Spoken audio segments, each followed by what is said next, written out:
O ano é 1918, o Império Alemão estava debilitado por conta da exaustão de guerra. O fronte ocidental já estava colapsado, com o exército imperial sendo empurrado até as fronteiras belgas, acabando assim com qualquer esperança de conquistar Paris e vencer a guerra.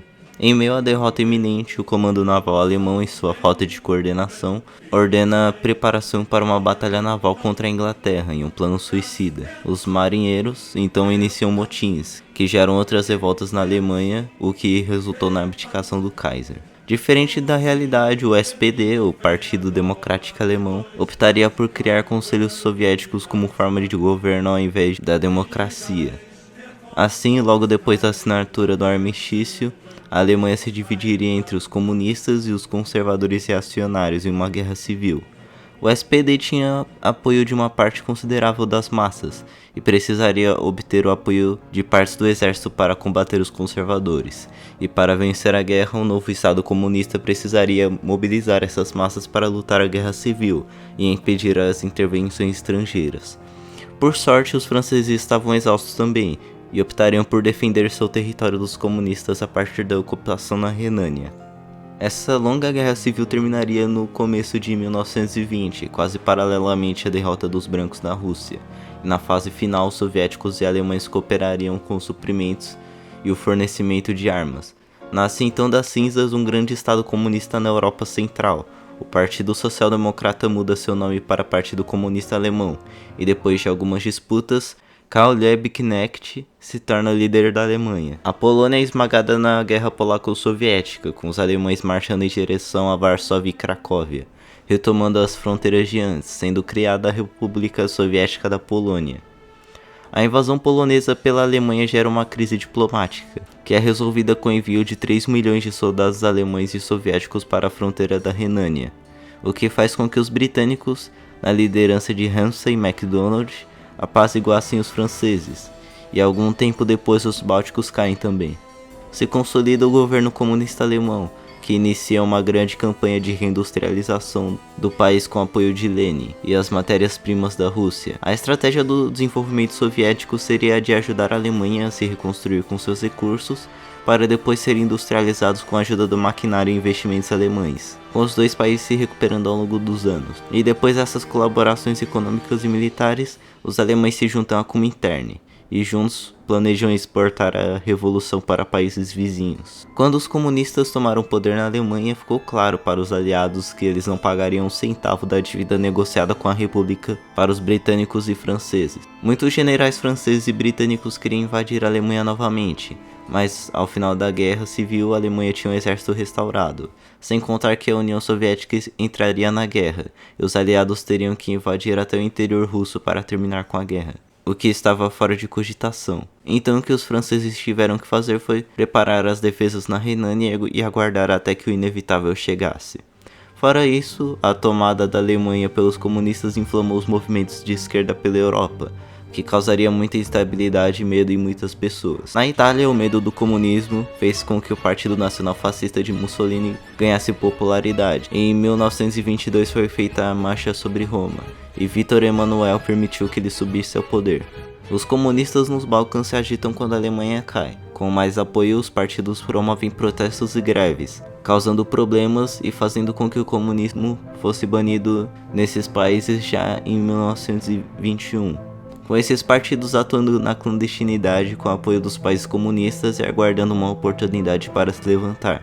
Fora isso, a Europa estaria calma por um tempo. A Grande Depressão de 29 afetou severamente os países europeus e capitalistas. A Alemanha e a União Soviética, por outro lado, não sofreram nenhum arranhão, o que levou com que as teorias econômicas tradicionalistas perdessem popularidade e deu motivo de propaganda para os partidos comunistas. Fora isso, a ideologia não foi manchada por coisas como o Holodomor, que nessa realidade não aconteceu. Vendo o sucesso da Revolução na Alemanha, o Partido dos Trabalhadores Social-Democratas da Áustria se radicaliza. O Partido Comunista Alemão financia e apoia em peso os socialistas austríacos, o que leva à criação de um Estado comunista na Áustria e à sua anexação pela Alemanha. A França, que não recebeu nenhum centavo desde o fim da Primeira Guerra Mundial e esteve longe de se recuperar, foi atingida em cheio pela crise, o que fez com que a Frente Popular ganhasse as eleições defendendo o sistema comunista, que teoricamente era imune a crises.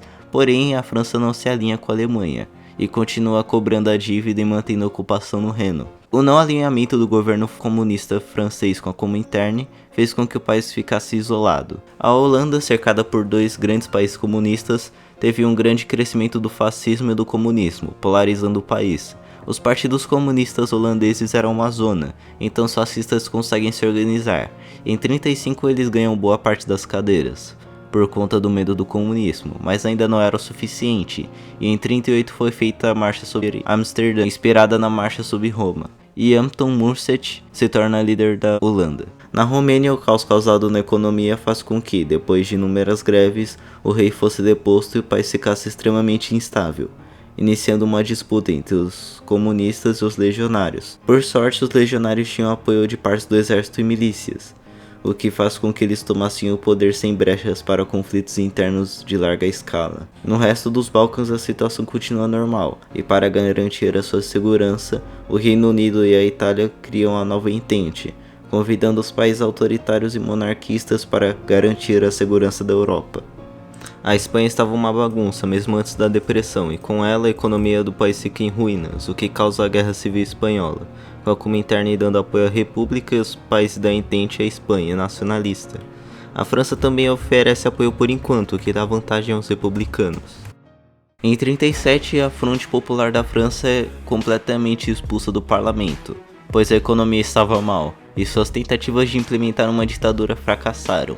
Assim, a direita toma o controle do país novamente. Porém, depois da volta da direita, a população alemã no Reno, vendo que as condições das fábricas eram muito piores do que na Alemanha comunista, iniciam várias greves, pedindo justamente a desocupação do território. O Partido Comunista Alemão viu a oportunidade de recuperar a região e financia operários. O governo francês responde com violência, matando muitos alemães, com a população alemã protestando e pedindo uma intervenção, com no mês seguinte a Alemanha e a União Soviética declarando guerra à França. Bom pessoal, esse foi o vídeo, espero que tenham gostado. Uma Alemanha comunista é uma linha bem interessante, mas não é discutida no Brasil. Sendo assim, foi um vídeo bem trabalhoso na parte da pesquisa, então se gostarem, se inscrevam no canal e compartilhem o vídeo. Até mais.